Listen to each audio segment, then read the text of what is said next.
Well, good evening, everybody. I hope everyone can hear me. My name is Jacob Segers. I am beef cattle specialist for the University of Georgia here in Tifton, coming to you from our campus down here. I hope everyone's warm. This is kind of a new format for us, so this is a little bit of trial and error here tonight. You're going to hear some dinging as we start the program. That's just other folks joining us if they're a few minutes late. I don't think there's any way to keep that chime from happening. First and foremost, I see a few folks I know on here. I know Charles E. Godowns from GCA is on here. I know that Sarah Lockridge is on here. I see those names that I know. Can you guys let me know if you can hear me well? Make sure everything's working from the audio end. Can you guys hear me? I can hear you just fine, Jacob. Perfect. Thank you so much. Hopefully everybody else can.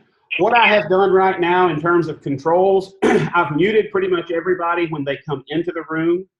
You have the ability, if you have a question or anything like that, to go in and click on that microphone icon in your Zoom screen. That will unmute your microphone if you want to ask the question verbally.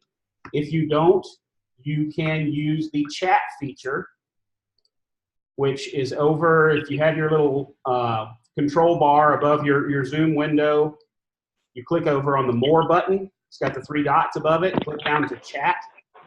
That is going to be really important at the end of this thing because I have dropped a link in there I would like for each of you to go to. When we get done, we, for Extension, need to collect data on all these things and need to get an idea of what you guys enjoy, what you want to see in the future, things like that. So I've put together a real short, it's a 3-question survey. It will take you less than a minute to do it. Just to help us gather some information to take back to our higher-ups and say we're using our time wisely here tonight. Want to turn things over for just a few minutes to Charles E. For those of you who don't know what the Young Cattlemen's Council is, it's an organization within GCA that typically works to educate and engage members in that 18 to 40 age range. That was one of the reasons we felt like maybe the webinar situation might work a little better. A lot of folks in that age group are young parents, and it's hard to get out and go to a meeting at night. So we're going to try this feature if this works well. Hopefully be able to do it a couple or 3 times a year maybe. Also want to introduce a new concept to you. If you're going to be here for all 3 webinars this week, this is hopefully the first of several programs that we're going to start doing where we're going to collaborate a little bit with Kansas State University. I don't know if you've seen the whole program, but the last webinar in this series will happen the 3rd Thursday of December. Dr. Dan Thompson from K-State will be on then. He's going to discuss realizing some values from feeder calves, added value feeder calves. We talk a lot about adding value to them. We don't always talk a lot about how to cash in on that added value. So that's what he's going to bring to us then. Next week, the same bat time, same bat channel, Dr. Francis Fluharty, our new department head and 30-year veteran of feedlot nutrition extension at Ohio State University, is going to come on and talk about farm finished beef. So we're certainly looking forward to that. Hope you come back for that one as well. So with that, Charles, I'm going to turn it over, let you give a quick GCA welcome and kind of fill everybody in on what's going on y'all's end, and then I'll jump right in and we'll get this thing done. Good deal. So first, can you hear me? I can hear you fine. Okay, great. So thanks, Jacob, and thank you for everybody that's logged on. I just am so grateful for this experience and for Dr. Segers taking the initiative to put this together. Like Dr. Segers said, I'm Charles E. Godowns. I work with Georgia Cattlemen's Association as the Director of Association Services. I'm also over our junior programs and, of course, our Young Cattlemen's Council. So just a plug for everybody that's tuned in. I appreciate you taking the initiative and being part of this webinar series, and I hope that you continue to do so. It is because of progressive producers like yourselves and continuing to learn more and wanting to know more about the industry and making sure that you do the best that you can do on your operations that keeps us moving forward as a cattle industry in Georgia. And I'm so grateful.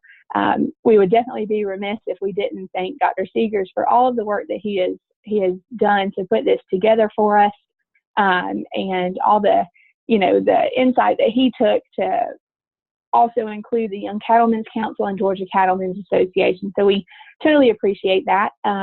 Just a little plug in for Georgia Cattlemen's, because that is the biggest part of my job. Is if you're not a member, really consider it. You can get with me, you can get with anybody in the office, and we can hook you up.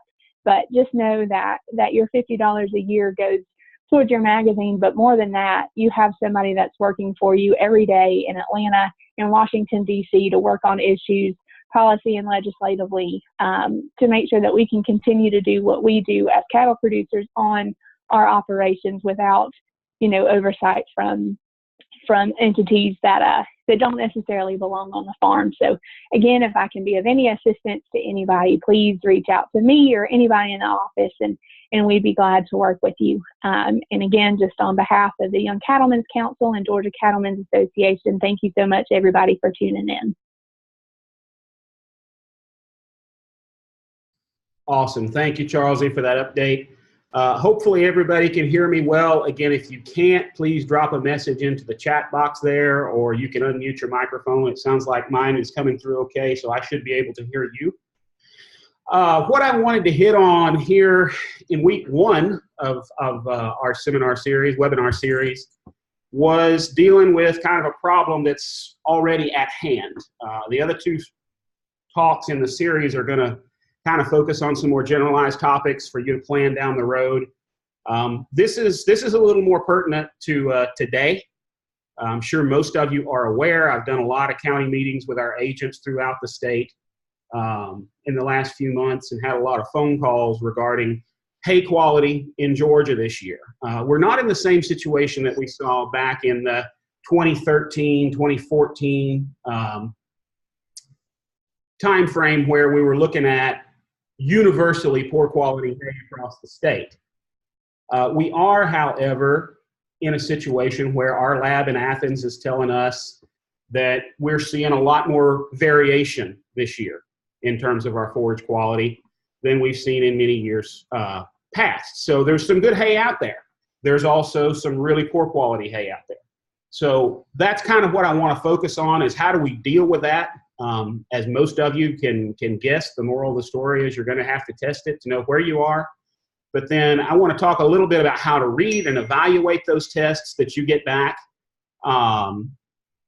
and maybe kind of how to put a grade on those. That's kind of what I've done here, is I've taken 4 of these that I had a county agent here in the state send me 4 samples from his county, and we kind of walked through and put a letter grade on each of those, and kind of show you what things are important to look at there. And then we'll get in and talk a little bit more about general production systems and what can we do to supplement those forages that we need to do that with.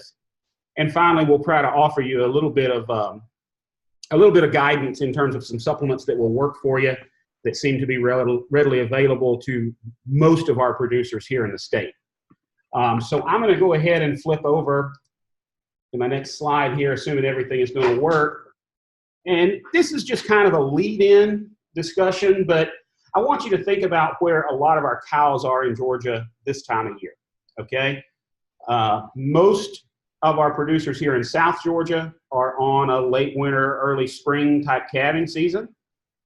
We also have some that are in a summer or a fall calving season in different parts of the state. But think about the transition these cows are having to make and the time of year that they're having to make. A late gestation cow moving into lactation, that represents the largest shift in nutrient requirements in that cow's adult life, okay? Now, we're not talking necessarily about developing heifers here. We're not talking about second calf heifers that are still growing. I'm just talking about your average mature cow. Her late gestation nutrient requirements are about 18% or about 8% in terms of crude protein, about 53% in terms of TDN, okay, and energy. As she moves into lactation and starts really dropping milk for that calf after it's born, she jumps up to about 12% crude protein and to about 60% TDN. That's a substantial increase, okay? And if we don't meet that need with nutrition then she is going to meet it with her body reserves. That's going to cause her body condition to drop off, and it's going to cause us some rebreeding problems when we get into that breeding season. That being said, our nutritional strategy is not going to change. Okay, we're going to build it around our forage. That's always going to be our most economical place to start. And when we talk about forage, you know, we talk often about, and I let Dennis and Jennifer and a lot of the forage folks in our extension team talk about the fertility and the production aspect and forage yield, and they also do a great job talking about quality. But for me, where the rubber meets the road in your nutritional system is forage quality, okay? And I think forage quality is probably one of the things that is most talked about and least understood in all of cow-calf nutrition. So that being the case, I'm going to define it for you here. For me as a nutritionist and for you as a producer, when you think quality, you need to think about digestibility. You need to think about an animal's ability to extract nutrients from that diet and use it for a productive purpose, okay? That's not always what we think when we think quality. You know, if we're in the business of selling hay, we think a lot about how it looks, how it smells, all kinds of things like that. I give my farm manager down here at Tifton at the Bull Station a hard time because he's one of those guys that likes to walk out there every time we get a load in and smell of it and look at what color it is, and then he wants to come and tell me he doesn't think it's the same protein content that the analysis said it was. And I tell him that's sorcery, okay? Nobody's got a crude protein detector in their nose. You can tell if there's a mold in hay. You can tell if it's wet, been baled up too wet, if there's problems that way. But to look at a bale of hay and tell me what its crude protein content is or what its energy value is, there's not many people out there that are that good. So the moral of the story is test those cuttings and know where your cuttings are. Keep them separate, okay? Next thing I want to hit on here is when we do get into a conversation about supplements, there's a lot of cheap feed out there, okay, but there's no such thing as a free lunch. So think about how you're going to invest those supplementation dollars. I get a lot of calls every year about different options that we have that are specific to the state, whether it's peanut hulls or even in the summertime, cull fruits and vegetables, things like that. We can find a place for those things, but you need to work with your county agent, work with a nutritionist, and make sure that you get a supplement put together that's actually going to do something rather than just spending your money on something that's not going to help. Okay? So what I have on this next slide is a feed and forage report from our lab there in Athens. Now, I am not advertising our lab necessarily. We don't get a dime off of that. If you want to use it, we'd love for you to. You can call your county agent. He can send those samples in for you. But I care more that you get your samples tested. So whether you use Waters Lab, Columbia Valley, Dairy One, any of those guys, that's fine. I want to talk a little bit more about the anatomy of one of these reports when you get it back and the numbers that I would tell you to look at, okay? And the first one up there, I'm sure everybody has probably heard of at some point. Number one, RFQ. If you've heard Dr. Hancock give any of his talks, Dr. Tucker, any of those guys, or probably me, at some point you've heard us talk about relative forage quality. That's what RFQ stands for, okay? And it is a really nice metric for comparing different cuttings, okay? Comparing forage types. When you're looking at comparative measures, that's a great number. It's standardized based on full bloom alfalfa, and that's approximately equal to a 100 on an RFQ scale. So the higher the number, the higher the quality. It does have a few limitations when we start talking about supplementation strategy, because RFQ doesn't tell me anything about nutrient breakdown. So if you call your county agent and say you've got a cutting of hay and the RFQ is 78, that's pretty bad. I'll be honest with you, that's pretty low. What do I need to do to supplement? He's going to call me and I'm going to say, well, what's the protein? What's the energy? Where are my nutrient values? I can't formulate a supplement based on RFQ. So it's a great comparative measure, but we do still need a little bit more information. The two biggest pieces of information I'm going to need for a cow-calf system here in the state are number 2 and number 3 there. TDN, total digestible nutrients, is a measure of energy. It works well in beef production systems. There are other energy systems out there that are a little more complex and hard to understand. We're not going to get into those tonight. But again, the same ideas apply. The larger the percentage, the higher the energy value, the more digestible that energy is in that diet, and the more of that nutrient requirement it's going to fill. Okay, crude protein is the one that everybody is pretty familiar with. Okay, that tends to be everybody's go-to metric when they decide what forage quality is going to be. That's what they call me, and they say, oh, well, I got a cutting that's 12% crude protein, or it's 14% crude protein. That's the number everybody associates with quality. It's certainly a number we want to watch for, but it's not one that I would tell you is the sole predictor. Especially here in the South, where we deal with a lot of warm season perennial forages. Those tend to hold their crude protein value a little better than some of the more cool season grasses, some of the small grains that we see in certain parts of the world. Those plants get a lot more protein deficient than we see in our Bermudas and our Bahia grasses.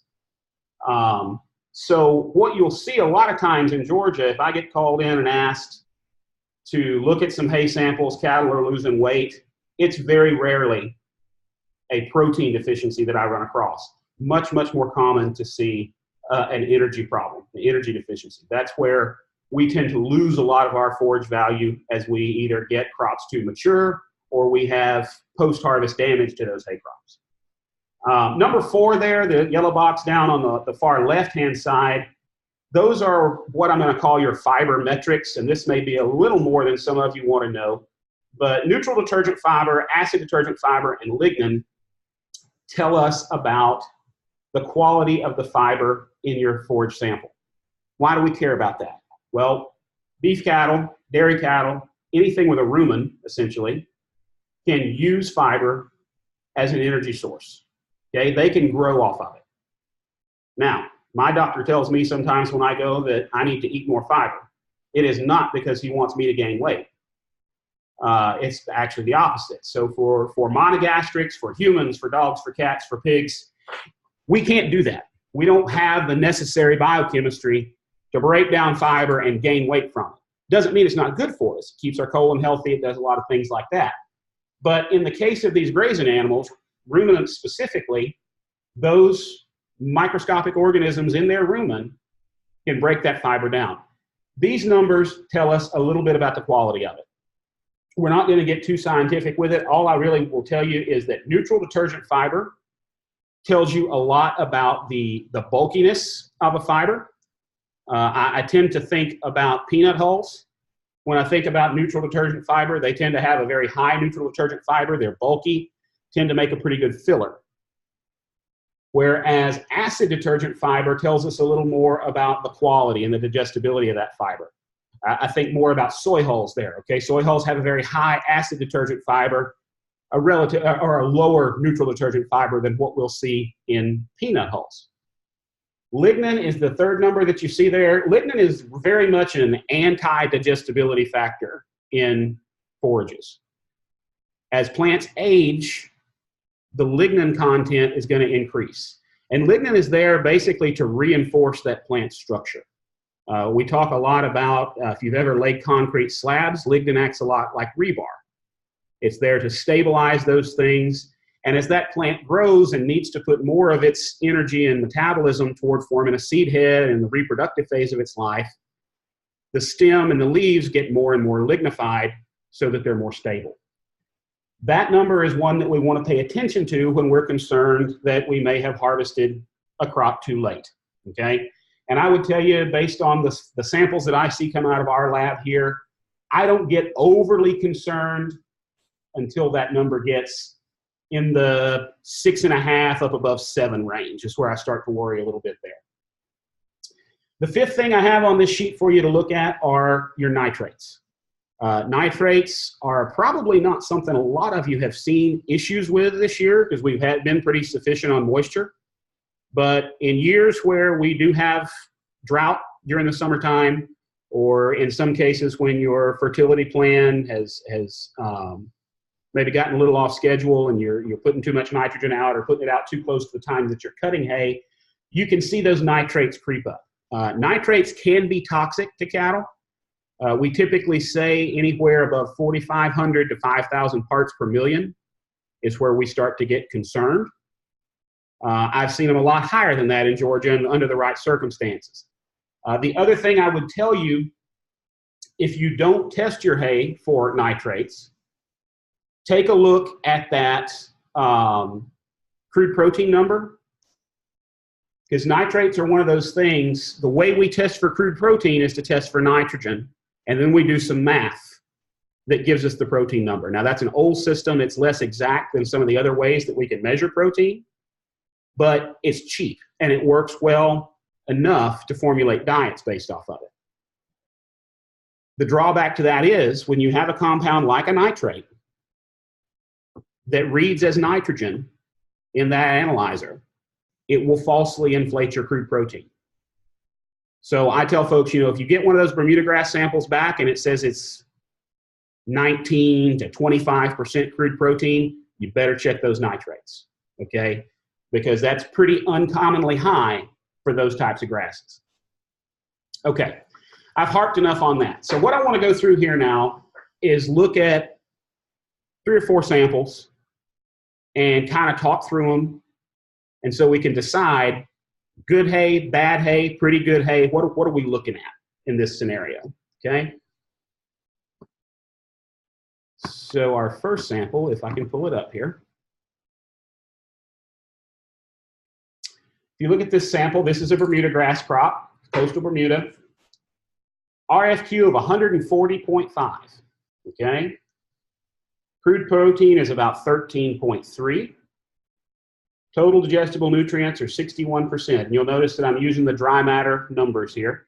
That's what we're always going to look at when we talk about nutrition.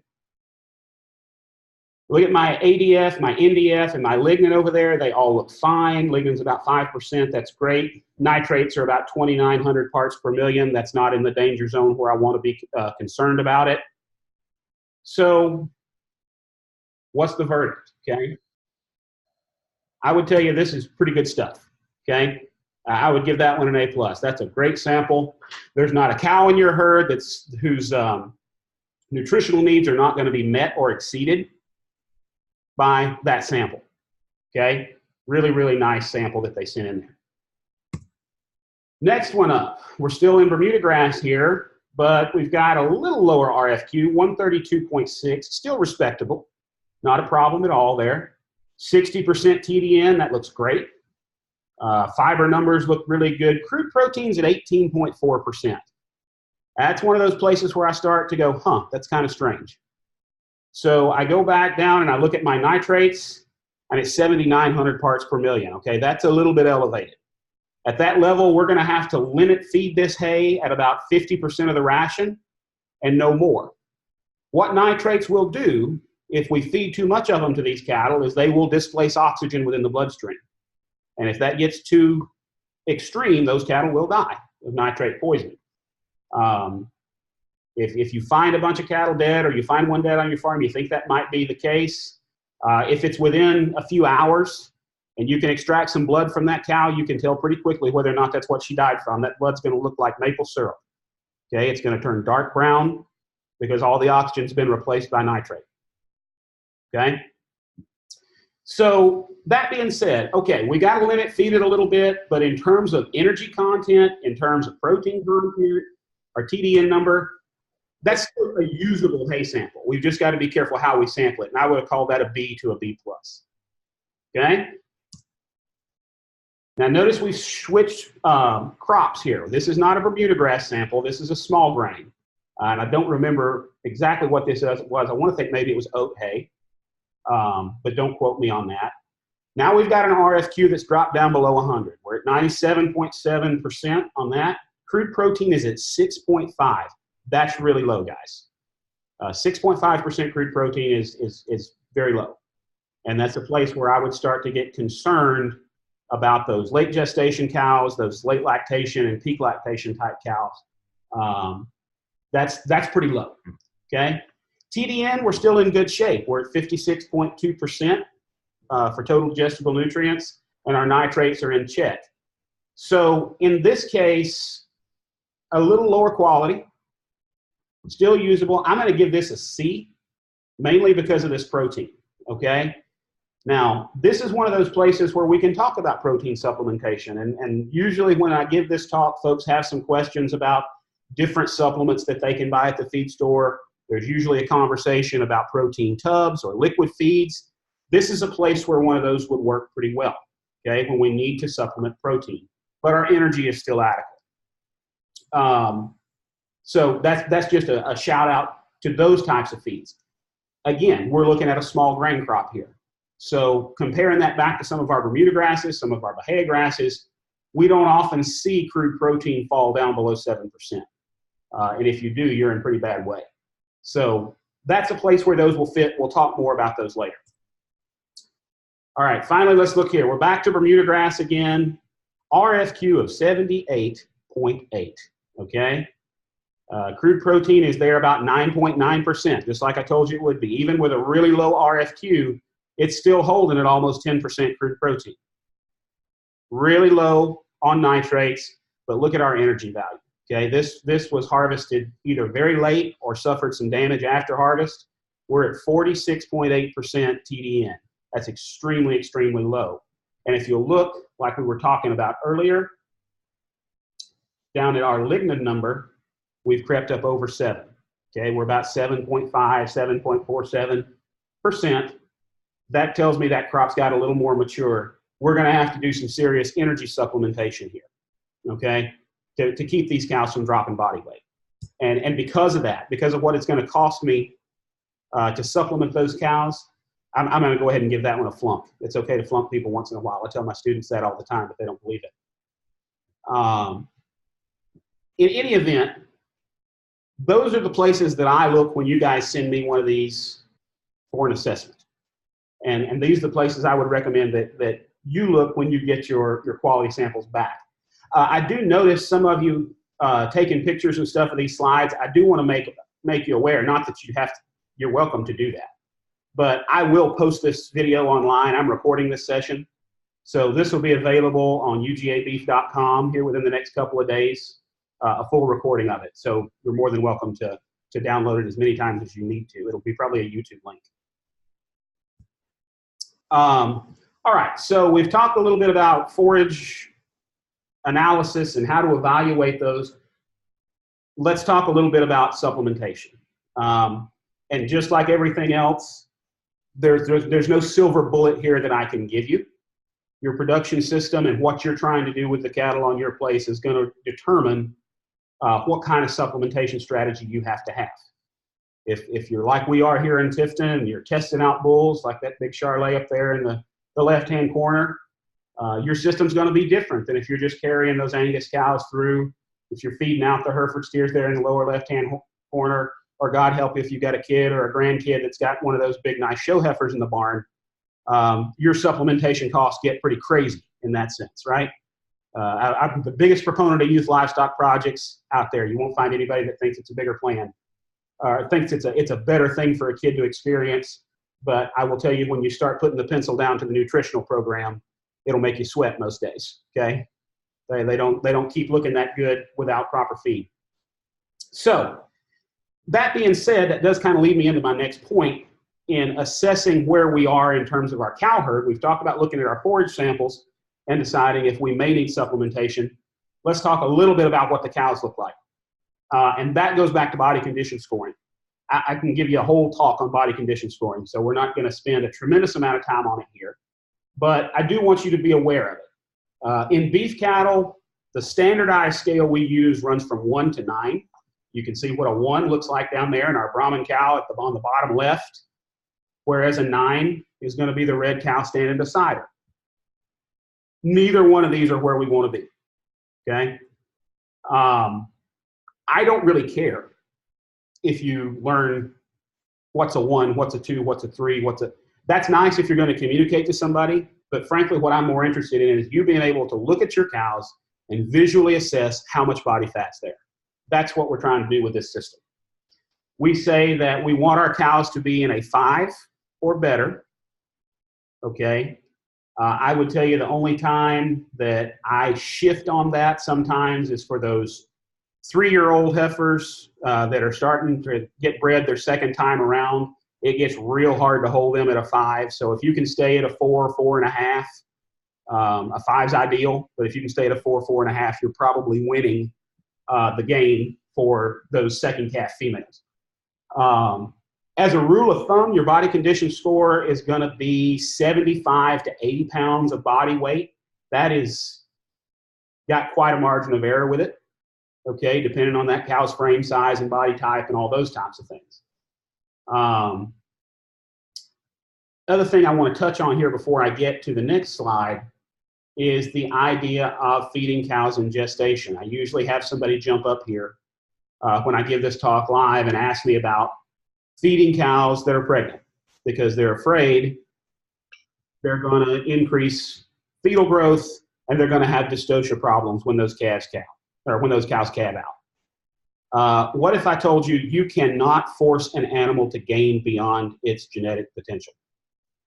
Okay, if you've bred that heifer to a bull, a cow to a bull, a high accuracy bull, and you know what his genetic potential for growth is, you have a really good idea of your worst case scenario in a calving problem. You cannot, there's not enough feed in the world to make that calf grow beyond what it's genetically capable of doing.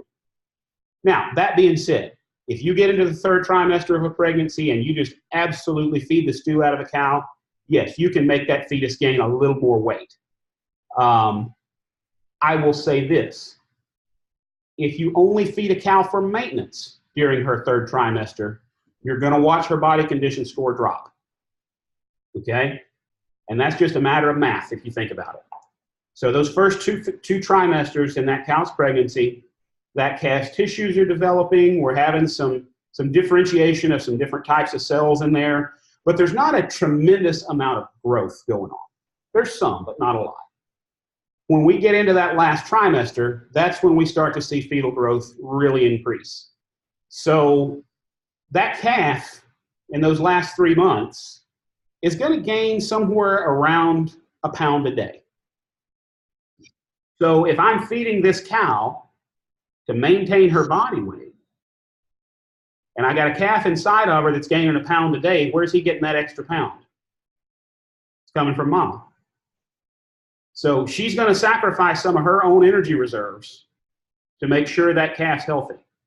Maintenance, and when I say maintenance, I mean keeping her heart pumping and her metabolism going and her body temperature where it's supposed to be, and lactation, taking care of that baby, are going to be her 2 biggest physiological priorities. So when she's in that 3rd trimester, she will sacrifice some body condition to make sure that calf gets what it needs. That being said, I recommend most folks feed for about a pound a day of gain during that phase. That's maintaining your cow's body weight, but giving that baby enough to grow like it should. Excuse me. All right, let's jump back for a second and backtrack on body condition score in just a minute. This is the window where we want to be, okay? And without getting too deep into the weeds here, hopefully you can see a difference between these 2 females. The white female at the top, they scored her at a 4. That yellow-orange female at the bottom of the slide, she's a 5. The places where I'm going to tell you to look for those differences are going to be right in the floor of her chest, in her brisket. You'll notice the white female is a lot cleaner up around that area through her front legs, whereas the yellow heifer is a lot fuller there in her brisket and her forerib. The white heifer, you can kind of see the shadow of her ribs there a little bit. She's a lot cleaner in her flank. And if you look up around her tail head, that's also a lot freer of fat. Now, when I say tail heads, I don't want you to have those big fat pomes on either side of their tail like you see like in some of these show steers and stuff like that. But we want that area to be filled in smooth so we can tell the difference. Now, between a 4 and a 5, that cow that's a 4, her body fat percentage is about 15.5%. Whereas that 5 is about 18.5%. So we're only talking about a 3% difference in body fat here. But back in the late 80s, early 90s, there was a large study done all across the Southeast looking at pregnancy rates and how they correlated to body condition scores. And what they found is that when we increase body fat by that 3.5% between a 4 and a 5, we end up increasing our pregnancy rate by almost 30%. Okay? Which sounds crazy, but you have to understand that this cow's body takes physiological cues from her system. Body fat percentage is one of the things that's a trigger there. If we know that somewhere between a 4 and a 5 is the switch that says, okay, we're in good enough shape, I can cycle. Okay? That's not to say that anything below a 4 is not going to breed. You can see the numbers right there. Even those cows below a 3, you've still got about a 30-32% chance of getting them bred. You get them up to a 4, you're at 60%. We're in the dairy business, that ain't bad. But if we jump up to a 5, if we can get them up to a 5, we're at about 87% pregnancy rate. So that's where we want to be. You can see that number tapers off a little bit when we get above a 6. I would tell you, if you've got cattle that are 6s and 7s, I would not be concerned at all. If you get into the 8 and 9 range, then you're starting to get too fat. I certainly wouldn't be feeding anything that goes beyond a 5.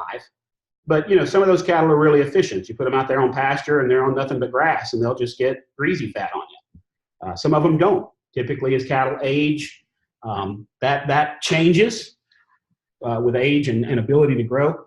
But that's my recommendation, is try to stay below an 8 on body condition score. You don't want them getting any fatter than that, because then we start running into problems with fat accumulation around the track and getting those cows bred at AI.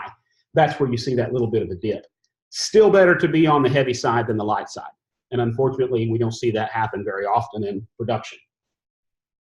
Okay, this slide comes in a little bit talking about simply knowing your inventory.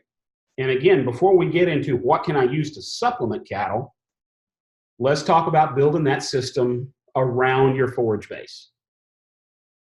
So know what you have available to you, whether you're cutting hay yourself, whether you're buying hay from somebody else. Know what you have, okay? Store it properly. Obviously, best case scenario there is in a barn. I realize that's not an option for everybody. The more protected from the weather it can be, the better. Stacked end to end is great. If you don't have cover for it, again, hay storage and processing is kind of a whole nother talk, but store it as properly as you can. Test it.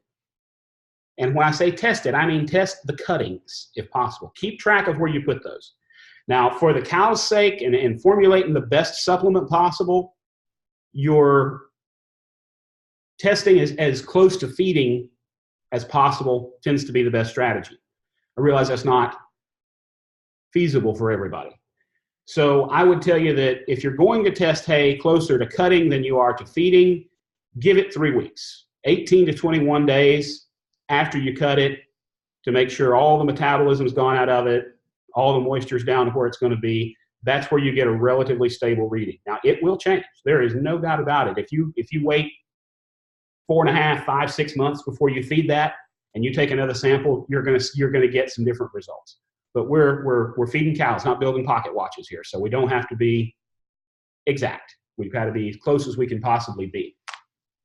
But know how those cuttings test out and keep track of your inventory. Know where each cutting is, or each lot that you buy.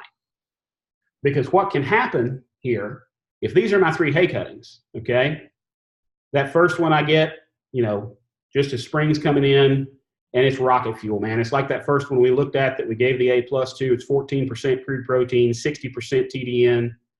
That stuff's great. Second cutting you get there in midsummer, 10% crude protein, 55% TDN. That is quintessential Bermuda grass. It's good quality. It's not what we would call exceptional. It's certainly not what we would call bad. And then let's say our last cutting, we get in there, kids got back in school, got rained on, let the forage get too mature, something like that. We see a quality drop off. We're down to 6 or 7% crude protein and about 47% TDN. We have 3 dynamically different lots of hay there. And if we just start at the front of the barn and move backwards, most likely what we're going to end up with is cows in midwinter eating the sorriest stuff, right?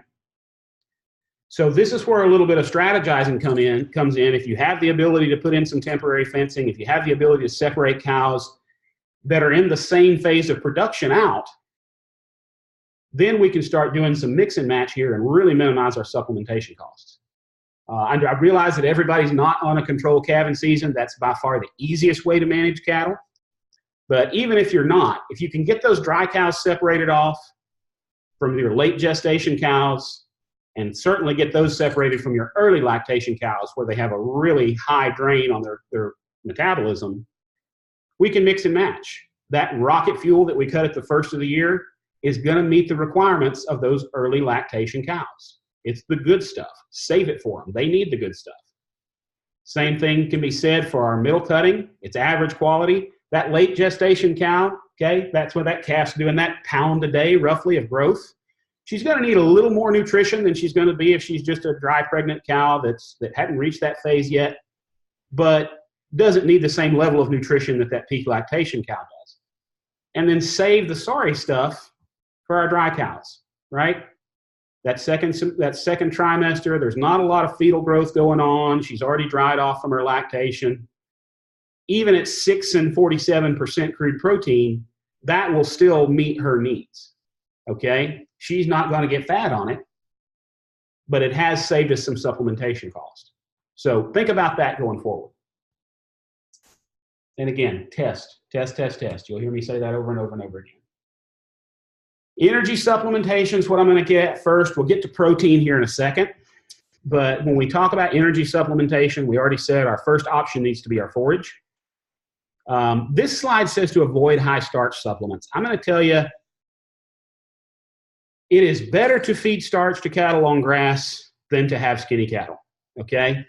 That being said, when we talk about rumen microbiology and the bugs that are actually doing the heavy lifting in terms of digestion here, those bugs that break down forages and fiber tend to thrive in a more neutral environment than do those that digest starch. So our classic recommendation there has been to try to minimize the amount of starch that we can feed. That was not a hard sell at all when corn was $8. It's a lot more cost effective now. So this is not a do not feed corn slide. This is a look at your options slide. If you have the ability to use a higher digestible fiber supplement, you know, your soy hulls, your wheat mids, corn gluten feed, silage is a great one if you have the ability to make that. Citrus pulp if you're in the South Georgia, Florida area, even distiller's grains. We tend to think of those as more of a protein supplement, but they can make an all-around supplement if the nutrient analysis is right. So not telling you to be scared of corn, not telling you to worry about that too much, just be careful with it, because it's kind of like, I tell people it's kind of like Congress, okay? What is the only way to accomplish anything in Congress? To have an overwhelming majority, right? Because if you're really down to the wire and it's just a few votes on either side, one side's going to make it so miserable for the other side that it's hard to accomplish anything. So if we have a population of bugs there that like a neutral pH, a population of bugs that like an acidic pH, which is what those starch digesters prefer, they kind of make life more miserable for each other. And what you end up seeing is, as you increase the amount of starch in the diet, you decrease the amount of forage that's actually being digested. And that's by far your more economical source of energy, okay? So again, not saying don't use it. If you're in a bind, you've got poor quality forage and you got to get those body condition scores up or maintain them, by all means use it. But if you have the option to look at something that's a little more fiber rich and less starchy, that tends to work a little bit better in these systems where we are on a forage-based diet, okay? Protein supplements. Our classics here that everybody talks about in terms of protein supplements are our oilseed meals. I'm going to be real honest with you, for most cattle producers, these have kind of priced themselves out of competition. When you start looking at things like soybean meal, even cottonseed meal. The hog industry, the poultry industry, they tend to buy a lot of these things up, and they're willing to pay a little more for it than most cattlemen are. So a lot of times it's not what we see in a beef cattle diet as often as we used to. Whole cotton seeds still very, very common here in the South and very affordable the last couple of years. I tell you, 3 years ago, it was kind of on the borderline there. It had gotten so expensive that it almost didn't pay to use it. I'm going to skip non-protein nitrogen for now and come back to it because that's what the next few slides are on. More commonly now we see protein supplemented with a byproduct of some kind. I use the word co-product now. I was trained in the Midwest and I got used to calling them co-products up there. That's what they prefer to call things like distillers' grains and corn gluten feed, brewers' grains, cottonseed, because they do have a use as a feedstuff. It's not a simple byproduct that you know, there's nothing to do with it. There's definitely a home for it in the feed industry. Whichever term you use there is fine. All right, let's jump back up and talk about NPN. Specifically here, we're usually talking about urea. And if anybody's trying to get their head around this, we're talking about protein, and then I come up with something called non-protein nitrogen. That doesn't seem to jive. Well, that's because it doesn't. In ruminants where we have this big ecosystem in their stomach with these microbes that do so much for them and allow us to feed them so many things that we couldn't otherwise use, that is also true for nitrogen. Assuming there is enough carbon present in the rumen and enough nitrogen at the same time, and the energy is there, those bugs will synthesize protein. Now, they do that by reproducing and making more bugs. But those bugs have to go somewhere, they wash out of the rumen, and they can be used as a protein source for the animal. One of the cool things about that system is that the amino acid profile, the protein quality of those microbes almost exactly meets what a mature cow needs, okay? Now, NPN sounds like a great deal, and it works very well in certain systems. It has to be done specifically for mature cattle. Okay, they are not going to be able to produce enough what we call microbial crude protein to sustain growth. So if we're talking about young calves, stocker cattle, the heifers that we're developing out, I typically just tell everybody to steer clear of non-protein nitrogen supplements for protein there. They need a whole protein that's got some actual amino acids to it. But for those mature cows that are kind of at the top of their growth curve and have plateaued out, it can work well. This is the technology we see a lot of times in liquid feeds, and that's something I can typically get a lot of questions about. So I'm going to spend a couple of slides here talking about those, if my slides will advance, that is. There we go. And what they are good for, what I like about them, what I dislike about them, because everybody's got their own opinion here. The take-home message I'm going to give you up front. Where liquid feeds are concerned, or any feed really, that's mixed and formulated specifically, it's one of those deals you kind of get what you pay for. Stick with a pretty reputable brand, and in most cases, you're going to be fine. There are companies out there that are nationwide companies that have nutritionists on staff, and they make these things, and they're good products. What I tend to get a little careful about is when we get into one of those mom and pop deals where anybody with a boat paddle and a bathtub decides they can make liquid feed, right? All they got to have some urea and some molasses, and then they got to stir it up and sell it to you. That's where we can get into some issues with these, okay? They work well with moderately low, and I'll go as far as to say low quality forage, all the way up to excellent quality forage. If we have really poor quality forage, okay, that TDN down below 50%, then I start to worry a little bit. I think the nutritional gap gets a little wide for these things to meet that need at the level of intake they're formulated for. What do I mean when I say that? A lot of these products are labeled for 2 to 4 pounds per head per day of intake. Now, it's not as simple as that cow reads the label and says, oh, well, I can't have any more today. Most of them, though, do have an intake limiter of some kind in there that limits that intake within that range.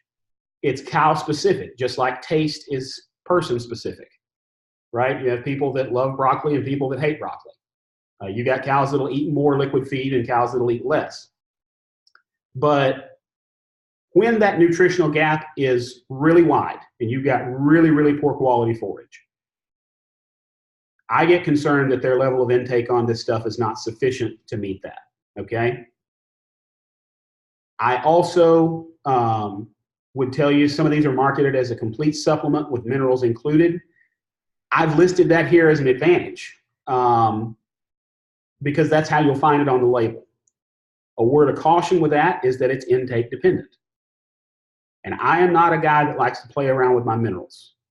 I'm pretty hard-nosed about it. If you ask me how you should feed minerals in a cow-calf operation, I would tell you that it needs to be a free choice bagged mineral, and they need to have access to it all the time. Either that, or if you are dry lotting some cows and feeding them, you can mix it into the ration to make sure they're eating it. My problem with minerals fed through these tanks is I can't measure how much of it they're getting. So whereas 2 to 4 pounds of intake per head per day is what the label is going to say for these liquid feeds, you know, most of your minerals are going to be formulated for 2 to 4 ounces. Well, I can't watch that level of syrup in that tank drop and know if I'm meeting my mineral needs. That may just me being a little overly enthusiastic, but I like my mineral program separate in this instance, okay? The big advantage to liquid feeds are convenience, right? You fill that sucker up, you don't have to worry about going out there every day and dropping feed. And that's great. That's certainly an advantage to them. It is something you end up paying a little bit for. And you can kind of see that here in the second bullet point. This number is actually about a year old now, but last year I went through and looked at several of these liquid products, calculated what you were looking at in terms of dollars per ton, and it was about $229, okay, is what you would pay for per ton of this stuff. So if you could build a supplement and supplement for less than $229 a ton, you may be in better shape financially to do that. But whatever the difference is, that's going to be your cost of convenience, okay? The top point up there about rumen synchronization, that has to do with making sure that these things are balanced. And this goes back to staying with reputable suppliers. These things have to be formulated very specifically, because if there's not enough energy there, when we add this ammonia to this urea to the rumen, it's going to get converted to ammonia, and they're going to pee it out on the ground, okay? So you don't really get the benefit of the added urea at that point. We've got to make sure that those things are balanced correctly. What do we do if our forage quality is extremely low, okay? That is typically the place where I tend to send folks a different direction. There are folks out there, I will tell you that right now, that's not a universally accepted recommendation. There are people out there that say, well, these things are advertised to increase low quality forage intake, and they will certainly do that. The question is, if the quality of that forage is so low that those cattle are eating so much, they can't eat enough to meet their needs, okay? And we've run into that in some issues. When you get into wintertime and maybe cattle aren't drinking as much and that digester starts to dry down, we've seen some instances here in the state with omasal and abomasal impactions, where those cattle overconsumed on really poor quality forage. They couldn't digest it down and actually caused an impaction in their gut, and those cattle died. That's anecdotal information. I'm not telling you that's the fault of liquid feed, but I'm telling you that when you get into that type of a situation, you've got to have a supplement that increases rumen turnover, that keeps that digesta flowing through the system, okay? Final thoughts on these, okay? Choose them based upon your forage quality. Look at whether or not your source of protein is an NPN or if there is true protein to it. Some of these tubs are cooked with distiller solubles and things like that. They may not have nearly as much NPN as some of the others. Like I said, that's a big deal when we're talking about cattle that are still growing versus those that are mature, okay? Think about that convenience cost. How much are you paying not to have to feed every day? okay? And look at the ingredients, not necessarily the brand. See what you're buying. Those are the big tips I have for you there. All right, we're down into the short rows of this. I said I would be done in an hour, and it's probably going to be about an hour and 10 minutes, so I promise I won't keep you much longer. What I do want to show you here is a chart, basically, a graph or a table that Dr. Stewart and I sat down and put together a few years ago when we were looking at what are the options. Everybody would call and they'd say, okay, here's my hay quality. What do I need to feed? So what you're looking at here down the left-hand side of this table, we've got 4 different what we would call common supplements that we see in Georgia. A 50-50 corn gluten feed soy hull blend, a 50-50 distillers soy hull blend, a 60-20-20 soy hulls, corn gluten feed, and corn, and then whole cottonseed is a complete supplement, okay?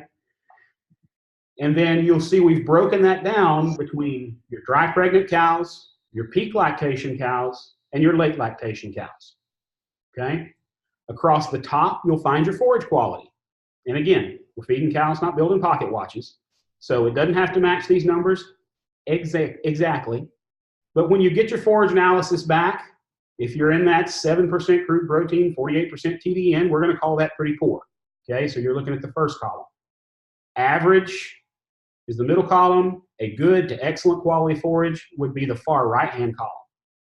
All you got to do is know where your cow is, know what kind of forage you have, and pick a supplement.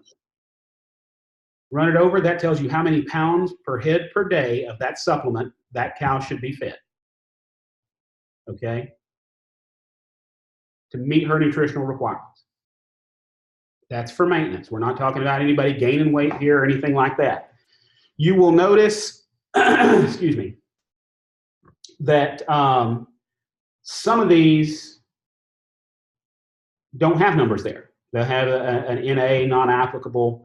In the case of that 60% soy hulls, 20 gluten, 20 corn mix, when we get into a extremely poor quality forage and a high requirement peak lactation type cow, it becomes economically unfeasible to use that supplement because I can't meet her crude protein requirements with that blend. We need to use something else for her.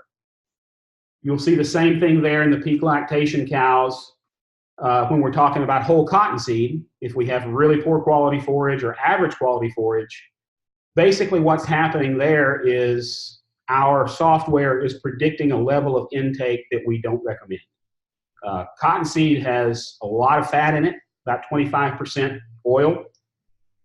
We try to feed that at about 0.5% of body weight at maximum. So for your 1,200 pound, average 1,200 pound cow, you're talking about 6 pounds per head per day. So if our program recommended above that, then we didn't provide that number. I have another set of tables that I ran specifically for a county meeting a few weeks ago that I will show you. And this was based on questions that the county agent gave me, okay? He said, I want to know about liquid feed. He said, we have a lot of people here that grow oats. He said, I get people all the time that call and say, I got oats in the bin and I want to feed oats and only oats. So how much of it do I have to feed to meet the requirements? I use what they call an all-stock feed over there that's just a basic oilseed protein source with oats and corn in it, and then your whole cottonseed down there at the bottom. These are 1,200 pound brood cows consuming a Bermuda grass hay. Where are the problem spots here? Well, if you're looking at the liquid feed column or the liquid feed rows first, hopefully you're seeing a 12 and a 13 pound per head per day level of intake is not feasible for those types of feeds, okay? One, I don't know if they will even eat that much of it. Two, if they do eat that much of it, they're going to eat you out of house and home, okay? That's going to cost a fortune. 6 pounds, 8 pounds per head per day is still above label requirements on a lot of those products, so I would be wary of those in the situations that I've circled there, but in a pinch, you can probably make it work, okay? Second scenario I've got here is oats.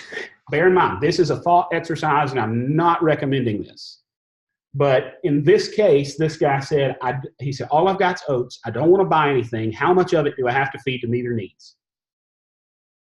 So take a look here at our peak lactation cows and our late lactation cows on poor quality forage. 16 and 10 pounds of straight oats per head per day, she is going to get fat, okay? And the only reason that I have to feed that much is that's how much I have to feed to get to the level of protein she's going to need. In this case, protein's a little more limiting,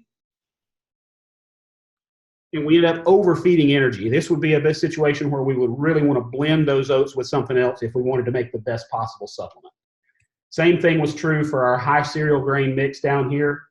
I've got some pretty heavy intake there that's probably going to result in overfeeding energy. And then I get down here to my whole cottonseed. Again, we've got the one there that's 7 pounds per head per day.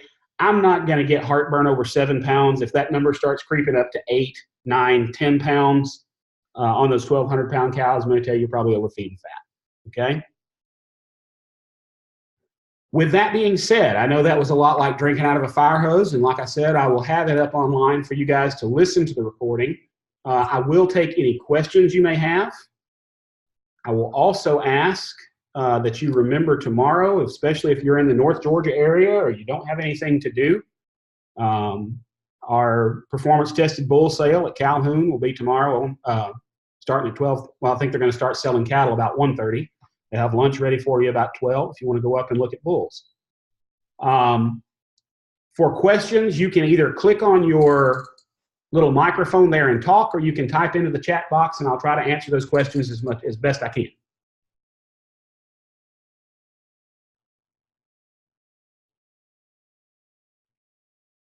No questions. Jacob, this is Yes. Cleve. Hey, Cleve. Question. Yeah. I know you talked a lot about the liquid supplements. We've been feeding for the past couple of years those range cubes that say feed at 2 pounds per head per day.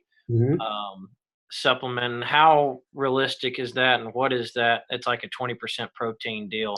Yeah, I know it's going to depend on what's in it. I mean, I hate to say that, but the problem, one of the problems with feed labeling is you have a lot of latitude in what you can put on a feed label. So they're going to give you that protein percentage, and they're probably going to give you a minimum of how much urea you've used in there. Basically, the same rules apply. I try not to use those things on cattle that are still growing. If there's a heavy dose of urea in there, they work fine for supplementing, relatively poor to moderate quality forages. They are not typically known for being super high energy. So if you do get into a situation where you've got a low TDN, low RFQ type feed, it may be time to go back to that nutrient label, look at it and say, okay, is this actually doing what I want it to do, or am I supplementing something I've already got enough of? Thank you. Yep.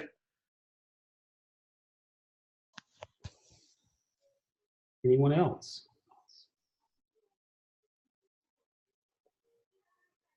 Well, I very much appreciate it. Like I said, I hope all of you, if you will take a minute, open up your chat box. I have dropped a link in there to a survey. It's just 3 questions. Like I said, it'll take you less than a minute to do it. It's just so I can collect some data to show my boss that I am still working here. And I would certainly appreciate you guys doing that. If that be the case, I will join you again 7 o'clock next Thursday with Dr. Fluharty talking about farm finished beef. I appreciate everybody joining us tonight. Thank you. I wonder if I... Thank you. You're welcome.